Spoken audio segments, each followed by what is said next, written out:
Sir మీకు చదువుకున్న రోజుల నుంచి రాజకీయ అంటే నాయకత్వ లక్షణాలు ఉన్నాయా, లేకపోతే చిన్నప్పటి నుంచి వచ్చాయి, ఈ మధ్యలో నాయకత్వ లక్షణాలు వచ్చాయి సార్? చదువుకునేటప్పుడు నాయకత్వ లక్షణాలు లేవు. నిజంగా చెప్పాలంటే మా పీరియడ్లో నేను 10th పాస్ అయింది 57లో. 57లో 10th పాస్ అయినప్పుడు అసలు నా క్లాస్మేట్స్కు పెళ్ళి వాళ్ళిద్దరు పిల్లలు కూడా ఉండేది. గంత వేరియేషన్ ఉండేది. మేము హార్డ్లీ 16-17 ఉండేది, వాళ్ళు 23-24 అయ్యేది. చిన్నప్పుడు పెళ్ళి అయ్యేది, పిల్లలు కూడా ఉండేది. కాబట్టి అప్పుడు కొంచెం సర్ప్రైజ్ అయిపోయి కానీ మనకి ఎట్లా క్లాస్మేట్ అని. కానీ ఒకసారి నవ్వుకుంటానే ఆయన మమ్మల్ని ఎప్పుడు క్లాస్మేట్ ట్రీట్ చేయదు. అరే ఎటు పోతున్నావు అనేది మమ్మల్ని క్లాస్మేట్ అయినా, ఎందుకంటే 5-6 ఏళ్ళు చిన్న కదా. సరే ఇంకా నేను పెద్ద ఫీల్ కాకపోయేది. కానీ ఇంకా వాళ్ళు 10th పాస్ అయితే టీచర్ జాబ్ పోయేది. 57 అంటే 10th పాస్ అవ్వడంటేనే పెద్ద పొజిషన్, గ్యారెంటీ. ఒక LDC ఒక టీచర్ పోస్ట్ వచ్చేది. ఏం జాబ్ అయ్యేది. ఇంకా మనకు మంచిగా చెడు మా ఊరు సిటీ దగ్గర కాబట్టి HSC పాస్ అయినా కూడా మనం ట్రై చేసాం. PSC అయిపోయినాక మన PPC అంటే ప్రీ ప్రొఫెషనల్ కోర్సు. బయాలజీలకు ఓన్లీ అగ్రికల్చర్, వెటర్నరీ అంటే MBBS అనేవాడు. ఇంకా మ్యాథమెటిక్స్ ఉన్నప్పుడు ఇంజనీరింగ్. ఇట్లా అయితే మేము అప్లై చేస్తే మెడిసిన్ 0.5% మిస్ అయినాం. నాకు వెటర్నరీ వచ్చింది.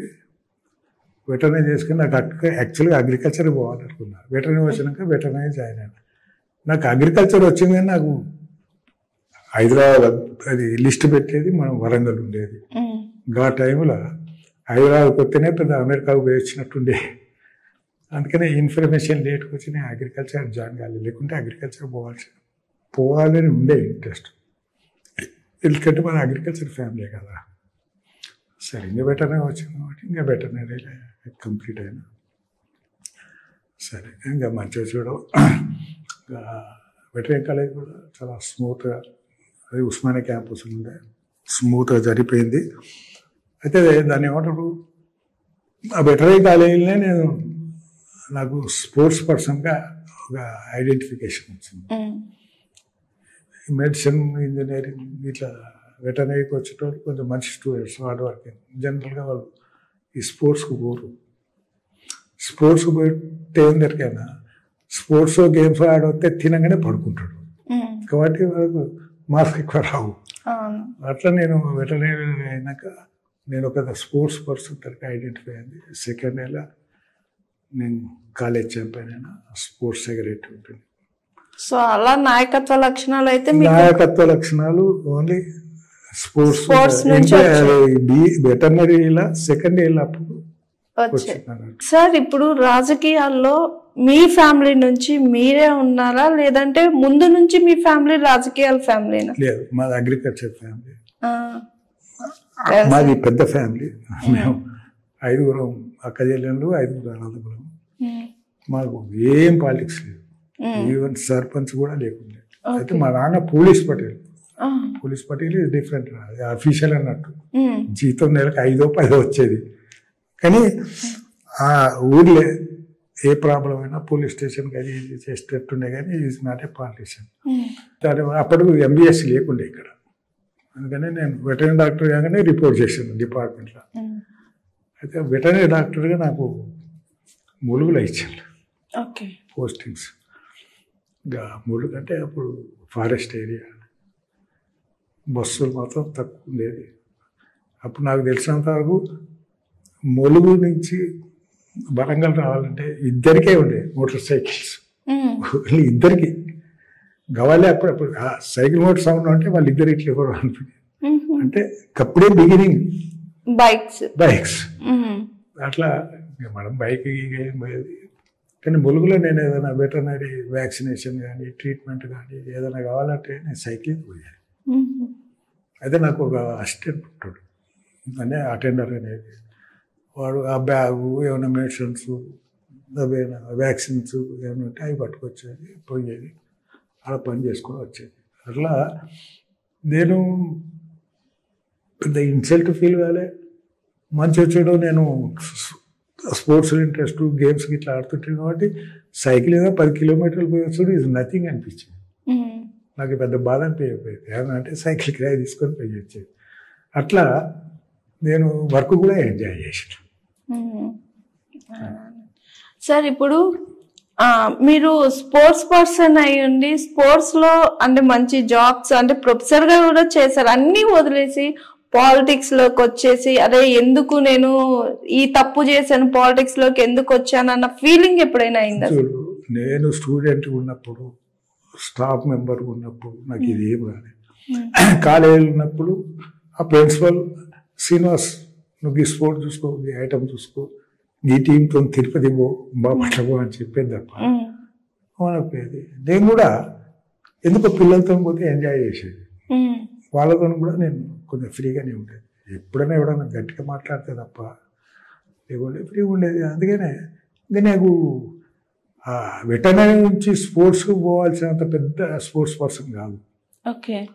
అయితే కాలేజీలో ఏమైనా స్పోర్ట్స్ అరేంజ్ చేసినా ఈ మెంబర్స్ ఎట్లా తీసుకుపోవాలన్నా అట్లా నేను ఆ కంపెనీ తప్ప గా లెవెల్లో లేను. బహుశా గా లెవెల్లో ఉంటే బహుశా వెటర్నరీ రాకపోతుండే కావచ్చు.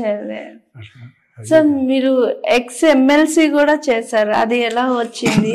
నాకు నిజంగా చెప్పాలంటే I was not interested in politics. Okay. నాకు పైసలు లేవు. అంటే నా లైఫ్ కంఫర్టబుల్ ఉండే. పిల్లలు అమెరికా చదువుకున్నారు, సెటిల్ అయిపోయారు, కంఫర్టబుల్ ఉండే. ఇదేది నీకు ఏ పాలిటిక్స్లోనే ఏ పొజిషన్ కావాలన్నా కూడా నీకు చాలా పైసలు పెట్టాల్సిన పరిస్థితి. అప్పుడు బహుశా 1 లక్ష 2 లక్షలు కావచ్చు. నా దగ్గర లేవు. అట్లాంటప్పుడు నేను ఆఫీసులో కూర్చునేది, సార్ ఏమైనా చెప్తే చేసేది, లేకుంటే అది 2001 నుంచి 2014 వరకు నేను ఏం అడగలేదు, 1 పైసా కూడా తీసుకోలేదు. ఎందుకంటే నాకు శాలరీ వస్తుండే కదా, ప్రొఫెసర్ శాలరీ అంటే మంచి అమౌంట్. గవర్నమెంట్ వచ్చింది. గవర్నమెంట్ వచ్చినాక సారు సంతకాలు పెట్టేది, బీఫామ్లు ఇస్తూ ఉండేది. నేను ఏం అడగలేదు, ఎందుకంటే దానికి కావాల్సిన కొన్ని లక్షలు కావాలి, ఇప్పుడైతే కొన్ని కోట్లు కావాలి. ఇప్పుడు రిటైర్డ్ ప్రొఫెసరు 2 రోజుల బట్టి పబ్లిక్లో తిరిగినండి నాతో కాందిపోయి అడుగుడేందుకు? గట్టి పైసలు ఇవ్వాలంటే గెలుతామో లేదో కూడా తెలియదు, కొత్త వచ్చిన పార్టీ. అందుకనే రోజు టైంకి పోయి సారే మడి కూర్చునేది వచ్చేది. 2014 జూన్లో గవర్నమెంట్ ఫామ్ అయింది. 2015లో వచ్చిండు. నాకు ఇవ్వాలనే ఉద్దేశంతో వచ్చినట్టున్నది. చిన్న రావే అని, నువ్వు డే 1 నుంచి పనిచేస్తున్నావు, నీకు ఏదైనా ఇవ్వాలని అనగానే నీకు ఎందుకైనా మంచిదని ఆయన అనకముందే సార్ సంతోషం, గవర్నమెంట్ రాగా నాకు ఏదో పొజిషన్ ఇస్తామని అనుకున్నారు. మీరు ఏమనుకోకుంటే నాకు ఎమ్మెల్సీ ఇవ్వండి, నాకు కార్పొరేషన్స్ వద్దు. ఎందుకంటే 60-65 కార్పొరేషన్స్ ఉన్నాయి. కార్పొరేషన్ ఇట్లా ఇస్తాం, అది ఏమనుకోకు. శ్రీరామకోతులలో బుడకోతులు గిన్నేళ్ళు 1 పైసా తీసుకోకుండా పనిచేసి కార్పొరేషన్స్ ఎందుకు పోవాలి? నాకు ఎమ్మెల్సీ ఇవ్వండి, ఇస్తే ఇప్పుడు ఇవ్వండి, వీలు లేకుంటే ఇంకో 4 ఏళ్ళైనా అవుతా కానీ నాకు కార్పొరేషన్ వద్దు, నాకు ఎమ్మెల్సీ కావాలా అన్న. ఏమనుకున్నాడు, వితిన్ 10 డేస్లో నాకు ఎమ్మెల్సీ గవర్నర్ కోటాలు ఇచ్చాను. గవర్నర్కు పంపిస్తారు కదా మా డేటా, గవర్నర్ కూడా మెచ్చుకున్నాడట. This is the best biodata వేసి, professor, highly educated, sports person, పార్టీకి ఇట్లా పనిచేసిండు అదేంటే ఆయన కూడా కొంచెం అప్రిషియేట్ చేసిండు. నేను ఎంబీఎస్సీలో ఒక 20 మందిని గైడ్ చేశాను.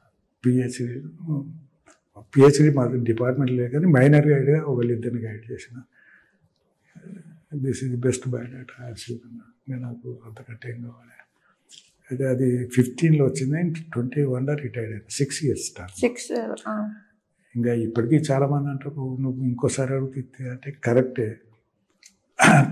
21లో ఐ వాజ్ మోర్ దెన్ 80. ఎందుకు బతుకుతా ఆరోగ్యంగా ఉంటా నాకు తెలియదు. గట్టినప్పుడు పోయి సార్ నాకు ఇంకోటి అనిపించాలంటే బాగుండదని నేను కేసీఆర్ని అడగదలుచుకోలేదు. అయితే నాకు ఎమ్మెల్సీ అప్పుడు కూడా ఎమ్మెల్సీ కదా నేను మంచిగా తిరిగి వచ్చాను అనుకుంటే సినిమా ఎమ్మెల్సీ కానీ నేను వరంగల్ పోతా అని ఉరకకు ఆఫీసే చూసుకో అన్నాడు. ఇక సర్లే కొంచెం బాధ అనిపించింది. ఎగ్జిక్యూటివ్ పోస్ట్ ఉన్నా కూడా ఇక్కడనే కూర్చుండే పెట్టిండు సారు ఎట్లా అని అనుకున్నాడు.